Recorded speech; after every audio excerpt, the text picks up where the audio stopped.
오늘 주신 말씀을 우리가 보시면 예수께서 이렇게 말씀하십니다. 한 청년과 대화를 시작하십니다. 청년이 가지고 있는 고민 그리고 예수님의 해법, 이것이 잘 좀 맞아떨어졌더라면 좋았을 텐데, 이 청년이 가지고 있는 고민은 더 큰 고민을 안고 돌아가는 그러한 참 무거운 발걸음으로 돌아가는 청년의 뒷모습을 우리가 성경을 통해서 바라보고 있고, 그 무거운 발걸음으로 돌아가는 이 청년을 향해서 예수님께서 하시는 말씀 속에 제자들이 걱정을 합니다. 야, 이러면 어떻게 되느냐, 우리는 어떻게 되냐 라고 걱정을 하는 그런 모습 속에 예수님께서 말씀하십니다. 이 일 저 일 저희를 떠나서 모든 것은 사람으로는 할 수 없는 것이다, 그러나 하나님으로서는 할 수 있는 것이다. 우리가 이 땅에 태어나서 인간이 다 태어납니다. 믿는 자나 믿지 않는 자나 다 부모의 모태를 통해서 태어나게 되어 있습니다. 그런데 우리가 이 모태를 통해서 태어나면서 절대 해결할 수 없는 것이 하나 있습니다. 예수께서 이미 말씀했습니다.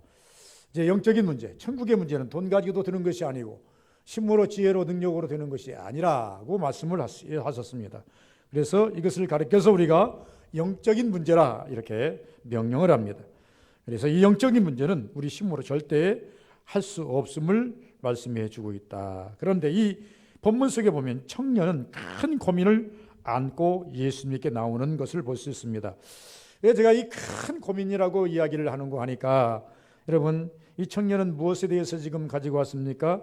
영생의 문제를 가지고 왔어요. 영생의 문제를 가지고 왔지만은 실제적 고민을 우리가 살펴볼 텐데, 이 영생의 문제, 내세의 문제는 무엇과도 직결이 되어 있습니까? 죽음과도 직결이 되어 있습니다.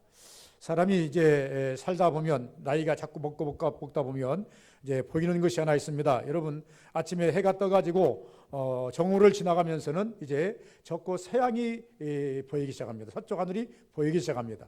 아침에는 동쪽 하늘이 보이지만 오후가 지나고 나면 자꾸 해를 쳐다봅니다. 얼마쯤 남았구나, 조금 있으면 밤이 오겠구나, 조금 있으면 해가 떨어지겠구나. 이런 것처럼 인생도 어느 정도 살다 보면 이제는 무슨 문제가 생기냐면 사람이 내세에 대한 고민을 안을 수가 없는 것입니다. 하나님은 인간들에게 두 가지 요소를 주셨습니다. 하나는 육적인 체질적인 요소를 주셨어요. 하나는 하나님께서 고유한 영을 주셨어요. 영은 불멸입니다. 죽을 수도 없습니다. 죽지도 못합니다. 그래서 이 영은 영원성이라 그러는데, 하나님께서는 우리에게 영혼을 주시고 불멸할 수 있는 영혼을 주시고, 우리가 이제 체질적으로 이제 없어질 체질, 죽으면 썩어질 체질적으로 육체를 주셨습니다. 이 육체에 남은 때를 우리가 잘 활용해서 영생으로 가야 되는데, 아마 이 청년이 그런 고민을 한 것 같습니다. 우리가 이 땅에 살아가면서 육체를 주신 육체의 때, 그때가 어느 때인가 모르겠어요. 어떤 사람은 다 다르겠습니다. 100살도 있고 뭐 90살도 80살도 70살도 이 시간대가 혹은 연령대가 다르기 때문에, 그러나 그 때가 10년이 되든 100년이 되든 하나님께서는 그 육체의 때, 육체의 시간에 무엇을 바라보라? 영적인 천국을 갈 수 있는 그런 모든 조건을 만들어라는 겁니다. 이 정도 신앙인이기 때문에 아마 그 정도는 깨달은 것 같습니다. 언젠가는 인간이 죽을 텐데, 내가 죽을 수 있는데, 죽어야 되는데, 야, 죽고 난 다음에 내가 천국을 가야 되겠는데 천국을 어떻게 하는 것이 옳은가? 그래서 예수님에게 와서 예수님께 물었던 이 고민, 문제를 해결하고자 했으나 찾아오기는 잘 찾아왔습니다. 그러나 해결하지 못하고 실망하고 돌아갈 때 예수님께 제자들이 이러한 문제를 어떻게 해결하셨을까라고 말하면서, 야, 부자가 천국에 들어가기가 낙타의 바늘귀로 들어간 것보다 더 어려우니라 라고 말하니까, 그러니까 제자들이 말하기를, 야, 그러면 누가 구원받을 수 있을까? 그럼 구원받을 사람이 하나도 없단 말인가? 우리도 그러면 구원받기가 힘들겠는데? 이렇게 고민을 하고 있을 때에 예수님께서 오늘 제목을 제가 올린 것처럼 27절 이르시되 무릇 사람이 할 수 없는 것을 하나님이 하실 수 있느니라. 사람으로는 안 된다, 하나님으로는 된다. 우리가 하나님을 믿을 때 하나님은 뭐라, 이제 전능자라 이렇게 말하지 않습니까? 하나님은 된다는 것입니다. 그래서 사람은 할 수 없으나 하나님이 하십니다. 그런데 이 하나님이 하실 수 있도록 우리는 하나님께 내놓아야 할 과정이 있고 끝까지 믿어야 할, 믿음을 지켜야 할 우리의 믿음의 도리가 있는 겁니다. 이 청년은 율법으로 살다가 어느 날 영적인 답을 얻으려고 율법으로 살았어요. 앞에 대화를 보니까 야, 계명 지켜라 그러니까 선생님 나는 어렸을 때부터 계명을 아주 잘 지켰나이다. 모태신앙. 아예 어렸을 때부터 철저하게 유대교의 교육을 철저히 받았다는 얘기입니다.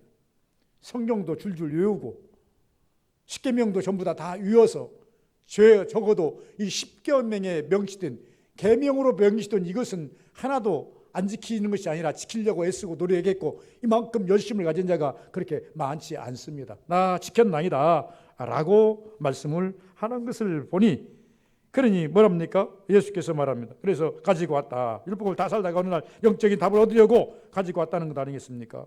다시 말하면 이 사람이 예수님이 제시한 잘못 이해한 것 같다라고 우리가 볼 수가 있는 것입니다. 이유는 뭐냐 그러면 내 모든 염려를 하나님께 맡기고 그리고 예수님을 믿어보라는 것입니다. 예수님께서 이 청년에게 지금 주시는 그 질문은 뭐냐 그러면 너 어려운 문제를 가지고 왔구나. 참 귀중한 문제를 가지고 왔구나. 예수님 그것까지 무시한 건 아니에요. 영생의 문제를 가지고 왔으니 얼마나 예수님께서는 기쁘겠습니까? 예수님이 이 땅에 오신 이유가 뭐예요? 한 영혼이라도 더 인간들을 데리고 천국에 가고 싶어서 심지어 마지막에 그 무강무도한 강도의 손 붙잡고 천국에 가지 않습니까? 그렇다고 하면 예수님의 열심은 어떤 열심입니까? 누구라도 손에 붙잡고 천국에 가려고 하는 것이 예수님의 열심 아닙니까? 그런데 자기 발 스스로 예수님께 찾아와서 영생의 문제를 논하니 예수님께서 얼마나 기쁘셨겠느냐 말이에요. 얼마나 다행으로 생각했겠냐 그 말입니다. 그러나 예수님께서 이 말씀을 주신 이유는 다른 게 아니고 무슨 말씀을 주냐? 너 다 나한테 맡기고 그리고 나를 믿어보라. 우리가 맡긴다라고 하는 것은 무엇이냐면 예수님의 말씀대로 살아보는 것이 맡기는 겁니다. 예수님 말씀대로 사는 것이 맡기는 거예요. 다른 게 아닙니다. 그리고 난 다음에 말씀대로 살아야 할 이유는 뭐냐면 하나님은 예수님은 구원자이시고 하나님이시기 때문에 그를 믿는 겁니다. 하나님의 아들로 믿는 것이고 전능자로 믿는 것이고 그분에게 맡기면 내 영혼 망치지 않고 천국으로 이끌 것을 믿는 것이다. 이렇게 볼 수가 있는 것입니다. 그런데 이 청년은 다 맡기지 못했어요. 맡기는 것 같았는데 다 맡기지 못하고 어느 것 하나를 붙잡고 놓지 못했다는 것입니다. 그럴 때 예수께서 말씀하십니다. 이거 한 가지 때문에 저 청년은 이거 한 가지 때문에 천국에 갈 수 없다. 이 한 가지 때문에 이 한 가지를 놓지 못한 것으로 말미암아서 이는 매우 지금 고민스럽고 신앙이 천국에 갈 수 있는 신앙까지는 이르지 못했다. 이렇게 말씀해 주고 있는 것을 보십니다. 그런데 하나님께서 제자들의 이 말을 받고 깜짝 놀라가지고 그러면 누가 천국에 갑니까? 라고 이야기하니 예수께서 말씀하시기를 사람으로는 할 수 없지만 하나님으로서는 할 수 있느니라. 그래서 믿음에서는요 안 된다고 하면 안 됩니다. 여러분 부정은 계속 부정을 낳게 되어 있고 긍정은 긍정을 낳게 되어 있죠. 그래서 성경에 예수님께서는 우리 믿는 사람들에게 하나님 이름 걸고 부정하지 말라는 거예요. 하나님 면전 앞에서 부정하지 말라는 겁니다. 혹시라도 여러분 교회에 와서 기도하면서 안 돼요, 안 됩니다, 난 못해요 이렇게 기도하지 말라는 거예요. 물론 그런 기도할 수 있어요. 내가 힘이 부족해서 안 돼요. 지문이 먼저 하나님께 읽어지기 때문에 안 됩니다. 그러나 하나님께서 나에게 능력 주시면 은혜 주시면 축복해 주시면 할 수 있어요. 이렇게 가야 되죠. 안 되는 것을 끝나버린다면 기도가 아닙니다. 계속 나는 안 돼요, 못해요. 여러분 모세가 처음에 그러지 않습니까? 너 가서 바로에게 좀 가라 그러니까 나 안 돼요. 나이 먹어서 안 돼요. 말이 뻣뻣해서 안 돼요. 아이고 나 바로가 가면 나 죽이려고 그래요. 아이고 나 같은 사람보다 더 훌륭한 사람 얼마든지 많잖아요. 핑계거리 많습니다.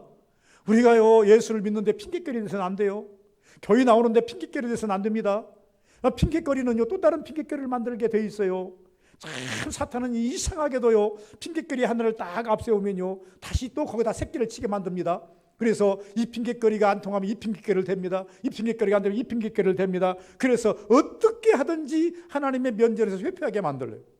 어떻게 하든지 하나님의 그 은혜 안에서 비껴게 만들려고 하는 것이 사단의 궤락이고 우리는 이 사단의 궤락에 넘어가면 나도 모르게 아담의 전철을 밟을 수밖에 없는 것이다.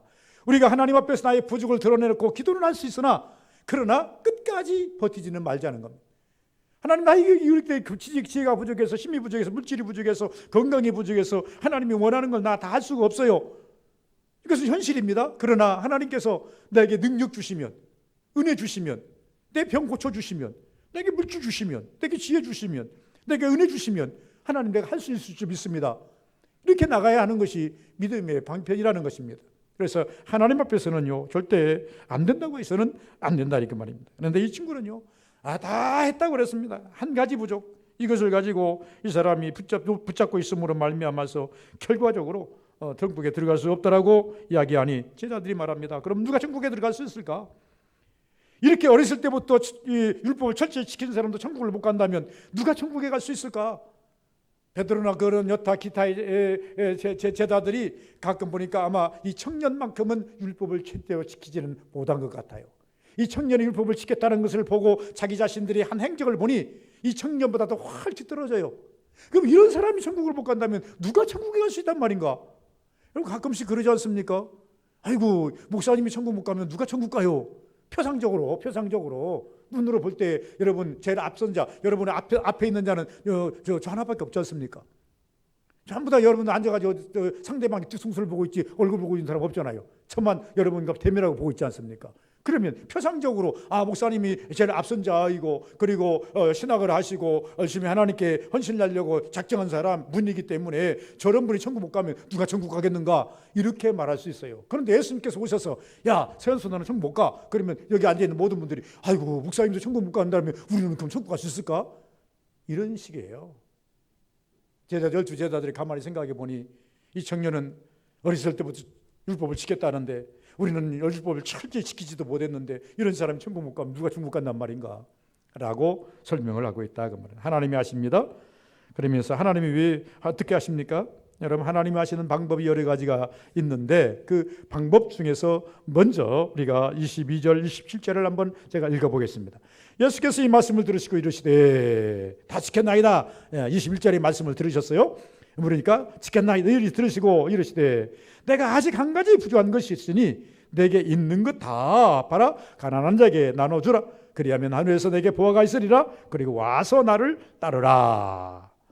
은혜 받고 따르라는 겁니다. 하늘의 보화 은혜입니다. 은혜 받고 나를 따르라. 이 인간의 생각 갖고 따르지 말고 너 먼저 할 것이 있다. 너 가난한 사람이 다 주고 그러고 나면 하나님께서 내게 어마어마한 감동과 감화를 줄 것인데 그때 나를 따라도 늦지 않다. 우리가 주님 앞에서 일하는 데 있어서 내 육신을 앞세우는 것보다 하나님께 은혜 받고 감동받고 이래도 늦지 않다가 말입니다. 억지로 하는 것보다야 여러분 하나님 은혜 안에서 감사한 마음으로 하는 것이 훨씬 더 빛이 난다 이렇게 말씀하고 있다 그 말입니다. 그랬더니 이 말을 다 이게 수용하지 못한 사람이 돌아가 버리지 않습니까? 그때 27절 이제 이르시되 무릇 사람이 할 수는 없으나 없는 것을 하나님이 하실 수 있느니라 이렇게 말씀하고 있다. 그러면 저는 이것을 이렇게 말합니다. 하나님께서는 부족을 채워주신다. 하나님은 넘치는데 이 넘치는 곳에서 이제 일하지 아니하시고 부족한 곳에서 일하신다는 것을 아셔야 됩니다. 교만한 곳에서는 하나님께서 역사하지 않습니다. 넘치는데 하나님께서 부어줄 필요가 있겠습니까? 그래서 넘치는 곳에는 일하지 않습니다. 부족한 데서 일하는 것을 볼 수 있습니다. 여러분 우리가 회개가 어디서부터 오는 것입니까? 나의 부족에서부터 오는 겁니다. 여러분 회개하죠? 하나님께 회개하죠? 회개는 부족에서부터 오는 것입니다. 우리가 간구하는 모든 것들이 어디에서 오는 것입니까? 부족에서 오는 것입니다. 부유한 것들이 꽤나 다양하더라 그 말입니다. 성경을 살펴봤더니 빈들의 오병이의 축복이 있습니다. 오병이의 축복이 있을 때 예수께서 물었습니다. 야 너희들이 먹을 걸 줬으면 좋겠다. 그러니까 제자들이 말합니다. 선생님 어떤 사람 안 된다 그러고 보내자 그러고 여러 사람이 다양한 있었지만은 그럼 너희 뭐가 있느냐 그러니까 한 사람이 먹을 수 있는 보리떡 5개 물고기 2마리 이것밖에 없나이다. 그것도 어린아이가 가져다가 선생님 드리라고 가지고 오니 이거 조그마한 이 도시락 하나밖에 없나이다. 이거 갖고 어떻게 먹겠습니까? 한 사람이나 먹으면 맞고 선생님이나 먹으면 맞지 누가 먹겠습니까? 턱없이 부족하다는 얘기입니다. 계산 잘하는 사람은 이렇게 말합니다. 200데나리온이 부족할 줄 압니다. 200데나리온 오늘날로 한 사람은 빵 한 개씩만 주어도 2만 명인데 뭐 하나에 1,000원씩이라 하더라도 얼마입니까? 뭐 2천만 원이 필요합니다. 이런 식입니다. 그러나 우리는 돈도 없습니다. 먹을 것도 없습니다. 부족투성입니다. 부족해도 너무 부족합니다. 이렇게 말하지 않습니까? 그런데 이곳에 하나님께서 어떻게 왔습니까? 주님께 맡겼더니, 도시락 하나를 주님께 맡겼더니 그걸 가지고 축사하시고 5,000명 먹이시고도 12광주가 남았더라고 성경은 기록하고 있더라고 말입니다. 요한복음 이야기에 보면 가나 혼인잔치가 있습니다. 가나 혼인잔치에 가가지고 포도주가 다 떨어져 버렸다 그랬습니다. 예수님 어머니가 낳습니다. 예수여, 이 집에 포도주가 떨어졌으니 부족하다 그 말입니다. 왜 떨어졌을까요? 사람이 100명만 올 줄 알고 예를 들어서 이제 100명 먹을 수 있는 양을 갖다 이제 준비했는데 150명이 와버린 자연히 모자랄 수밖에 없는 것이고, 사람이 이제 한 컵씩만 먹을 줄 알았는데 2컵, 3컵씩 먹어버리니 모자라는 것은 사실 아니겠습니까? 그래서 예수께서 말합니다. 예수님 어머니가 말합니다. 이 집이 포도가 떨어져서 어떻게 하면 좋으냐? 당신이 좀 예수께서 아들아, 네가 좀 해결했으면 좋지 않겠느냐? 그러니까 예수께서 말씀하십니다. 여자야, 나 무슨 상관이 있습니까? 아직 내 때가 이르지 않았나이다. 그러지만 예수님 어머니는 말하기를, 하인들에게 말하기를, 예수님이 무슨 말을 하든지 그 말들 한번 해봐라 라고 하니까 예수님께서 아구에다 물을 채워라, 가득 채워라. 6돌 항아리에다 가득 물을 채웠더니 다음에는 떠다 주어라. 먹었더니 다 온 사람들이 말하기를 만족으로 나옵니다. 부족이 만족으로 나와요. 그것을 나중에 이 포도주를 먹었던 사람들은 아까 나온 것보다 훨씬 맛있는데 이것은 어디치야? 어디 산이야? 누가 만든 거야? 어느 집에서 갖고 온 거야? 난리가 났습니다. 그것은 무슨 말씀을 우리가 하고 싶으냐 그러면, 그건 부족해가지고 아우성치던 그곳이 부족이 변하여 예수님이 개입하시니 만족으로 나오더라는 겁니다. 이것이 하나님께서 채워주심의 은혜라 이렇게 생각을 할 수가 있다라고 우리는 볼 수가 있는 것입니다. 두 번째는 온전케 하신다는 것이죠. 부족을 채워주시는 데 있어서 조금이라도 남김이 있고 천국에 갈 수는 없다. 다시 말하면 무슨 말인 거 아니까, 우리는 죄만 있어야 천국 못 가는 줄을 알고 있는데 성경은 우리에게 말합니다. 죄와 허물이라 그랬습니다. 허물은 무엇입니까? 그냥 관과하고 지나갈 수 있는 일들입니다. 여러분, 살인죄를 지은 사람이 내가 죄를 졌다 이렇게 말하지 않은 사람 누가 있어요? 도둑질한 사람이 내가 죄인 아니다 하는 사람 누가 있어요? 거짓말한 사람이 아닌 사람. 성경적으로 말하는 율법에 있는 그 모든 명시된 것을 내가 범한 사람이 나는 죄졌어 인지 못할 사람이 누가 있습니까? 그러나 우리는 알지도 못하게 우리는 그 허물과 같은 것들이 있습니다. 말의 실수, 우리 중에 나는 아무 죄의식을 못 느끼는데 상대방은 그것 때문에 상처를 받은 것들, 이런 것들은요 알게 모르게 허물들입니다. 근데 성경은 이것까지도 전부 다 어떻게 합니까? 이것까지도 전부 다 체크를 하고 계시더라 그 말입니다. 여러분, 우리가 영적으로 기도를 깊이 하신 분들은 다 체험했겠습니다만은, 우리가 율법적으로 신앙생활을 할 때는 하나님께 주저리 회개를 하면서, 하나님, 내가 큰 사건을 가지고 하나님께 회개합니다. 하나님, 그때 내가 생각이 나는데 누구를 좀 아프게 했나이다. 아들에게는 부모를 좀 아프게 했나이다. 하나님, 주의 종들을 좀 힘들게 했나이다. 내가 하나님 꾀를 이런 것이 큰 틀에서 주저리 회개를 합니다. 그것도 맞는 겁니다. 그런데 우리가 영적으로 깊이 신앙생활을 하다 보면요, 어느다 보니까요, 내 말 한마디에 누군가가 실망을 하고 마음을 아파하고 이렇게 괴로워하고, 이것까지도 보여줄 때는 이것도 회개거리더라고. 그리고 우리는 그것을 보여주기 전까지, 하나님께서 그것을 내 마음을 열어서 보여주기 전까지는 죄의식 가지고 살지 않습니다. 죄라고 말하지 않습니다. 그러니까 영적인 깊은 은혜를 받은 사람들은요, 이것까지도 회개할 수밖에 없는 거예요. 그래서 오늘날 시편 51편의 다윗의 그 회개, 다윗의 참회록을 보면 그 철저히 나오지 않습니까? 다윗이 그때 당시에 지은 죄는 딱 한 가지예요. 살인죄, 간음죄 2가지입니다. 2가지인데 그 살인죄, 간음죄를 넘어서 이 51편에 보면요, 그는요 이 땅에 살면서 덧없이 흘린 말과 자기의 행위와 어렸을 때와 그리고 어머니 뱃속에서까지의 지었던 그 죄를 회개하는 극히 영적인 죄예요. 극히 영적인 죄. 예수님께서 이 땅에 오신 것이 무엇입니까? 큰 틀에서 율법적인 죄를 용서해 주기 위해서 온 것이 아니에요. 죄와 허물로 지옥 갈 수밖에 없는 인간들을 구원해 주시기 위해서 오신 것이라고 말입니다. 그래서 예수께서는 뭐합니까? 부족이 있는 곳에 하나님께서는 뭘 주신다? 채워주신다는 겁니다. 여러분, 뭐 때문에 우리가 천국을 못 간다고요? 죄가 지고 갈 수 없네. 주님께서 나는 죄 가지고 갈 수 없습니다. 예수님께서 이 땅에 뭐하러 오셨습니까? 죄 문제 해결하고 오셨습니다. 십자가 밑에 모든, 그래서 이사야서 뭐라기를 우리 이제 허물을 위함이라 그랬어요. 첫째의 말씀으로 나음을 얻는다 그랬어요. 찔림은, 맞음은, 고통은 죄요, 허물이요, 이런 모든 것들을 위해서 채워주기 위해서 오셨다, 이렇게 말씀. 두 번째는 부자 되게 하신다는 거죠. 예수님께 하시는 일은 다른 게 아니에요. 부자 되게 하신다. 29절 30절을 한번 제가 읽어봅니다. 이르시되 내가 진실로 내게로니 하나님의 나라를 위하여 내 집이나 아내나 형제나 부모나 자녀를 버린 자는 현세에서 여러 배를 받고, 여러분 현실 무시하지 않았습니다. 예수님께서 내세에 영생을 받지 못할 자가 없느니라. 우리가 예수 믿으면요, 모든 것이 다 가난하고 모든 것이 다 손해고 이렇게 육신적으로 손해인 것 같이 보이지만 예수께서는 그렇게 말씀하지 않으셨어요. 제자들의 지금 이제 대자들의 그 염려에 대한 답입니다. 제자들이 뭐라 그랬어요? 그랬더니 이제 제자들이 세 가지로 말합니다. 23절. 그 사람이 큰 부자임이 이 말을 듣고 심히 근심하더라. 제자들의 예수께서 그들을 보시고 이르시되 재물이 많은 곳에 이제 없느니라. 그랬더니 26절. 듣는 자들이 이르되, 듣는 제자들입니다. 그런즉 누가 구원을 얻을 수 있을까? 그러니까 하나님을 할 수 있느니라. 그러니까 베드로가 앞에 딱 나와서 28절. 야, 저 어디에 보소서, 보시옵소서. 우리가 주의 것을 다 버리고 주를 따랐나이다. 이 말에 용기를 얻습니다. 여러분, 우리가 성경 말씀을 읽으면서 힘을 얻을 때가 있습니다. 참 절망하고 좌절하고 힘들고 어려울 때 성경 말씀 한 구절이 나에게 엄청난 힘을 줄 때가 있습니다. 한마디가 나를 막 일으킬 때가 있습니다. 아, 그래, 이 말씀이 있었지. 하나님이 이 말씀대로만 살면 되지. 그래서 베드로가 처음에는 실망을 했습니다. 이렇게 율법을 잘 지킨 사람도 천국을 못 가면 우리 같은 사람이 어떻게 천국을 갈까?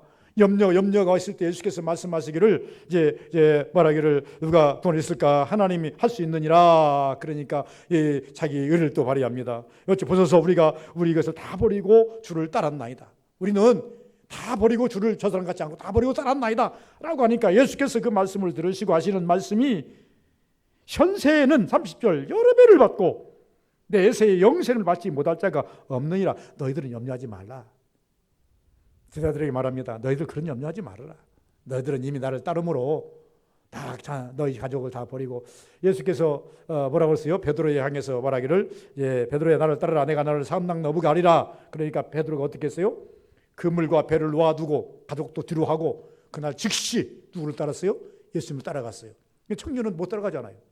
그래서 지금 비교 교차를 해본 거예요.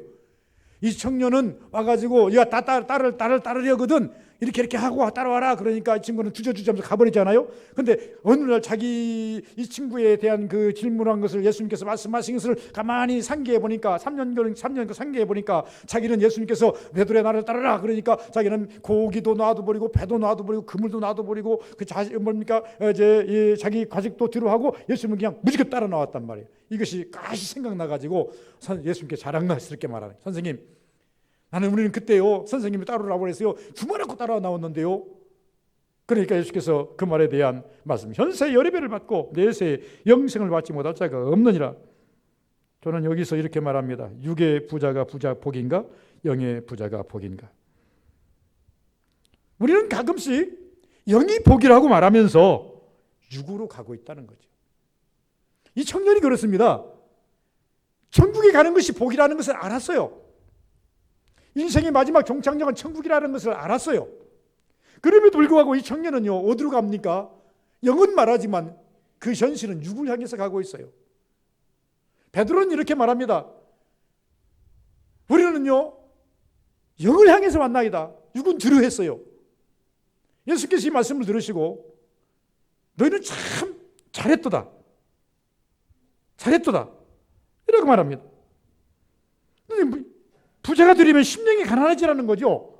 대부분 5장 3절에 보니까 심령이 가난한 자는 복이 있나니 저희가 천국이 저희 것임이라. 우리가 천국을 갖는 유일한 방법은요 심령이 가난해져야 돼요. 심령이 가난한 건 왜 가난해지는 거 아니야? 예수님을 모시기 위해서, 예수님을 가지기 위해서, 예수님을 따르기 위해서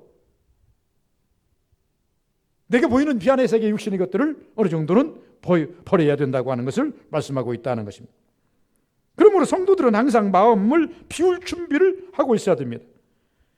비운 그릇, 마음이 비어있는 그릇에 하나님께서는 당신의 은혜를 채우시고 당신의 뜻을 그 위에 담아서 우리를 사용하신다는 거죠.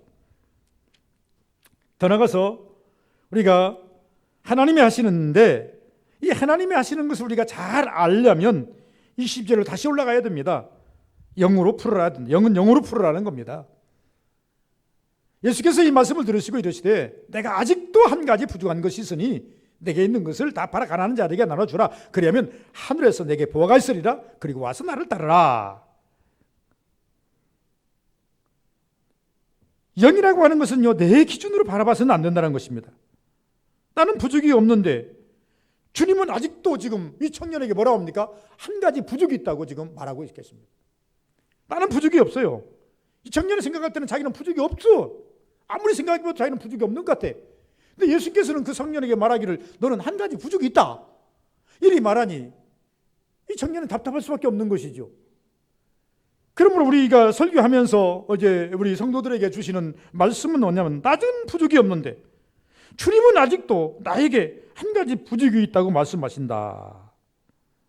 많은 사람들이 경험과 간증, 나는 다 했다고 했는데 기도할 만큼 했고 헌신할 만큼 했고 헌금할 만큼 했고 할 만큼 했다고 했는데 저렇게 생각해 봤습니다.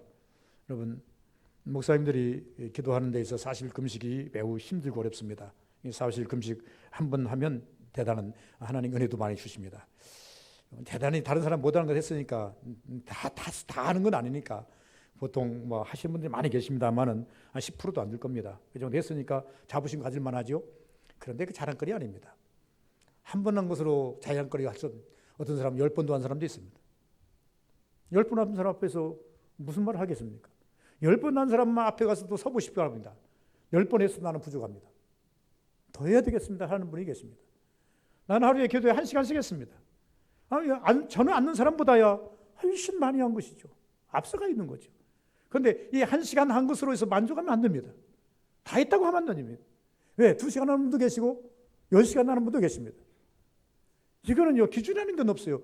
하나님께서 보시는 기준이지 그 내 기준으로서 만족을 가지면 안 된다는 거예요. 내가 한마디를 했어도 1시간을 했어도 10분을 했어도 하나님께서 받으시면 만족입니다. 그러나 10시간을 했어도 밤새워서 철회를 했어도 하나님께서 받으시지 않으면 그것은 만족할 수가 없는 것입니다. 그래서 우리는 신앙은 어디로 가야 된다? 영적으로 가야 된다는 거예요. 하나님이 받으셔야 된다는 겁니다. 하나님이 어떻게 해야 됩니까? 이제 예를 들어서 내 기준으로 보지 말라는 겁니다. 쉽게 말하면 저희가 이것을 이제 한마디로 요약해서 말한다면 여러분 헌신도 했어요. 기도도 했어요. 여러 가지로 여러분들이 말씀하시는 헌금도 했어요. 부족하면 이만큼 했으면 됐다라고 했는데 어느 날 기도하다 보니까 하나님께서 또 부족하다는 감동이 왔으면 부족한 거예요. 내가 열심히 했다고 했지만 하나님께서 아직도 너 부족해라고 하는 감동이 내게 왔으면 부족한 거예요. 그럴 때 하나님께 다시 엎드리는 거예요. 이 청년 할 만큼 했다고 했어요. 어디서부터 하시겠어요? 그런데 예수께서 말씀하시기를 너 한 가지 부족했어. 아직도 좀 부족하다. 그러면 그것을 빨리 받았으면 좋을 거 아니겠습니까? 받지 못해요. 이만큼 했으면 됐지. 얼마나 더 하라는 얘기인가? 여러분, 천국을 그냥 가지려고요? 천하보다도 귀한 천국, 목숨을 바꿔서라도 가야 할 천국, 이 천국을 부족 일시 가려고요? 이건 안 된다는 것입니다. 값을 지불하라는 것입니다. 여러분, 저는 값을 지불하라 이 말은 조금 이 말씀하고 좀 빗나갈까 생각할지 모르지만 복 받는 데는 복 받을 근이 있어야 한다. 버릴 것 버려야 주님 이것이 온다는 것입니다. 다시 말하면 예수님께서 말씀합니다. 너 천국 가고 싶으냐? 값을 지불해라. 그 값이 첫 번째는 믿음입니다. 믿음 안에서 살면서 또 하나는 포기해야 됩니다. 여러분, 구약 신약에 보면 예수께서 마태복음 5장에 보시면 쭉 나오면서 팔복을 쭉 그 말씀하시면서 12절쯤 가면 말합니다.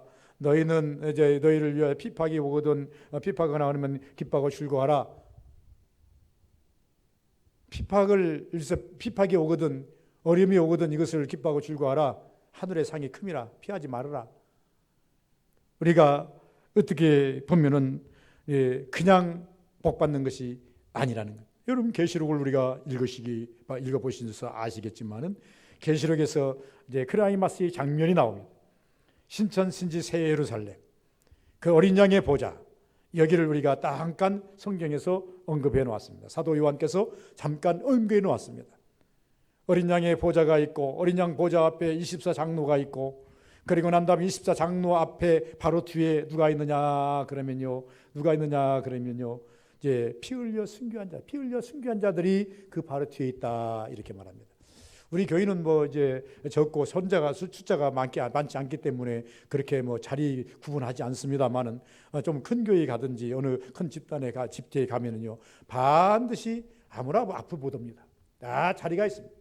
네, 앉는 자리가 다 이름 써놓았습니다. 그리고 난 여기서 일반 성도들을 줄 수가 없는 것입니다. 어떻게 보면은 저희들의 특권인가 이렇게 말할 수 없을지 모르지만은 저는 성경적이라고 봅니다. 그것이 모형입니다. 성경에도 보니까 아무나 예수님 어린 양 보좌 앞으로 바로 가는 것이 아니라, 어린 양 보좌 앞에 가는 자들은 24 장로들, 택함 받아서 쓰임 받은 장로들, 구약 12지파를 대표하는 자들, 신약을 12사도를 대표하는 자들, 이제 12사도, 이렇게 우리는 그것을 해석하고는 합니다.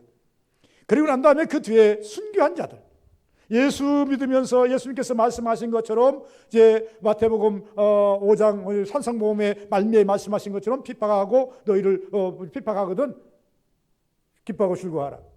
너희 상이 크민이라. 나를 믿고 나를 따르다가 너희들이 순교를 당하나 핍박을 하면 하늘에서는 너희를 위해서 특별한 자리를 마련해 놓겠다. 이것은 영적인 것입니다. 값을 지불하는 겁니다. 이 친구가 천국 그냥 가는 게 아니에요. 천국 가려면 적어도 자기의 그 마음이나 육체적인 거나 물질적이나 어떤 것들이라도 희생이 없이는 갈 수가 없다라고 하는 것입니다. 마지막에 보면 율법을 완전케 하신다라고 하는 것이다. 22절에 또다시 올라갑니다. 율법을 완전케 하신다. 22절 이르시되 아직 내가 한 가지 부족한 것이 있으니 내게 있는 것 다 팔아 가난한 자에게 나눠주라. 그리하면 하늘에 뭐가 가져가 있으리라. 자, 어렸을 때부터 지킨 율법 온전치 못했다는 거죠. 율법의 완성은 사랑입니다. 어떤 율법사가 예수님께 와서 물었습니다. 선생님, 율법 중에서 무엇이 제일 큽니까? 10가지 율법이 있어요. 십계명이 10가지가 있습니다. 10가지 중에서 정말로 하나를 꼭 집어서 우리가 지켜야 된다면 그 중에서 어떤 것을 지켜야 옳습니까? 예수께서 말씀하십니다. 성경이 뭐라고 했더냐? 하나님을 사랑하고 내 이웃을 내 계명을 지켜라 했지 않느냐? 나는 이렇게 말한다. 목숨을 다하고 힘을 다하고 뜻을 다해 주 너희 하나님을 사랑하라. 이것이 율법이요 강령이니라. 율법이 아니 강령, 강한 하나님의 명령. 또한 이와 같이 내 이웃을 내 몸같이 사랑하라. 이것이 율법이요 강령이니라. 하나님께서는요 뭐라고 말했냐면은 10계명을 2가지로 딱 나눴는데 또 2가지로 나눈 거면서 딱 하나로 사랑으로 딱 귀결시켰어요. 목숨을 다하고 힘을 다하고 뜻을 다해서 네 모든 정성을 다해서 주 너희 하나님을 사랑하라. 또한 이와 같이 내 이웃을 내 몸같이 사랑하라. 이것이 율법이요 강령이니라. 요한복음 3장 16절은 우리에게 뭐라고 합니까? 하나님이 세상을 이처럼 사랑하사 독생자를 주셨으니 저를 믿는 자마다 멸망치 않고 영생을 얻게 하려 하심이니라. 이렇게 말씀하시면서, 그러면서 예수 그리스도를 요한복음 3장에는 아가페, 하나님의 사랑, 무조건적인 사랑, 우리 인류를 구원한 그 구원의 주체인 사랑, 이것은 인간이 찾아볼 수 없는 희생적인 사랑, 하나님이 그냥 내려주시는 사랑, 값없이 주시는 사랑, 이 값없이 주셨기 때문에 생명값이 얼마입니까? 예수님이 하나님의 생명값 얼마겠습니까? 이 값없이 주셨기 때문에 우리 같은 죄인들이 구원받는 거 아니겠습니까? 예수께서 이 부자 청년에게 주시고자 한 것은 무엇이냐 그러면 율법의 완성은 사랑이니라. 네가 과연 나를 사랑하고, 지금 뭐 때문에 왔어요? 예수님 사랑이기 때문에 예수님 앞에 왔지 않습니까? 네가 나를 사랑하고. 지금 예수님 따르는 것은 무엇을 위해서 따릅니까? 예수님 따르는 자들은요 그냥 영광을 위해서 따라가는 자가 아니라 전도를 위해서 따르는 자들이에요. 전도를 위해서 따라가려면 뭘 해야 됩니까? 복음을 증거해야 돼요. 복음을 증거하려면요 그 영혼들 사랑하지 않으면 복음을 증거하지 못해요. 여러분 바울이 베드로가 먼 훗날 이제 복음을 증거하면서 자기 몸 불사르지 않습니까? 매를 맞는 것을 개의치 아니하고, 돌에 맞는 것 개의치 아니하고, 핍박받는 것 개의치 아니하고, 저 소아시아에 가면서 복음을 그렇게 증거하고, 그래도 그것도 다 그것도 전부 다 이게 감당하지 못해서 결국은 순교하지 않습니까? 바울이 순교한 것이나 예수님이 순교한 것이나 주의 제자들이 순교한 것들이나 다 왜 순교했습니까? 하나님을 위해, 복음을 위해서입니다. 하나님을 사랑해서입니다. 그 예수께서 그것을 미리 보신 거예요. 또 나 사랑해서 왔지 않느냐? 그리고 내를 따르라고 하는 것은, 네가 내 제자가 된다는 것은 복음사에게 동참하게 온 것이 아니냐? 그러면 너는 당연히 내 이웃을 사랑해. 네 근거리 있는 바로 옆에 사람을 사랑해야 그것이 옳은 것 아니냐? 율법의 완성은 사랑이니라. 여러분이 율법의 완성자로 가고 싶으십니까? 영혼 사랑 많이 하셔야 됩니다. 나가서 전도하는 것도 여러분 사랑이겠죠. 여러분 미운 사람 위해서도 기도 많이 해주시고, 아픈 사람 위해서도 많이 기도해 주시고, 교회 안 나오는 사람 위해서도 많이 기도해 주시고, 열심히 기도하면서 사랑으로 가야 됩니다. 그렇지 않으면 하나님께서 이것을 기뻐하지 않는, 이렇게 가기만 하면, 말씀대로 정말로 사랑으로 가기만 하면, 오늘 주신 말씀대로, 하나님 말씀대로 이 사랑으로만 가면 하나님께서 어떻게 하신다? 이 땅에서 뭘 해주신다? 내세에서 많은 것을 주시고 후세에 더 많은 것을, 영생을 주시겠다, 이렇게 말씀하신 것을 볼 수가 있다, 그 말입니다. 그래서 사람으로는 할 수 없다, 하나님으로는 할 수 있다, 이렇게 말씀합니다. 우리는 하나님이 내 안에서 역사하기 위해서 열심히 기도하시는 여러 성도님 되시기를 주의 이름으로 축원을 드립니다. 기도합니다. 거룩하신 아버지 감사합니다. 주께 영광 돌립니다. 복동 역사가 있기를 원합니다. 충만한 역사가 있기를 원합니다.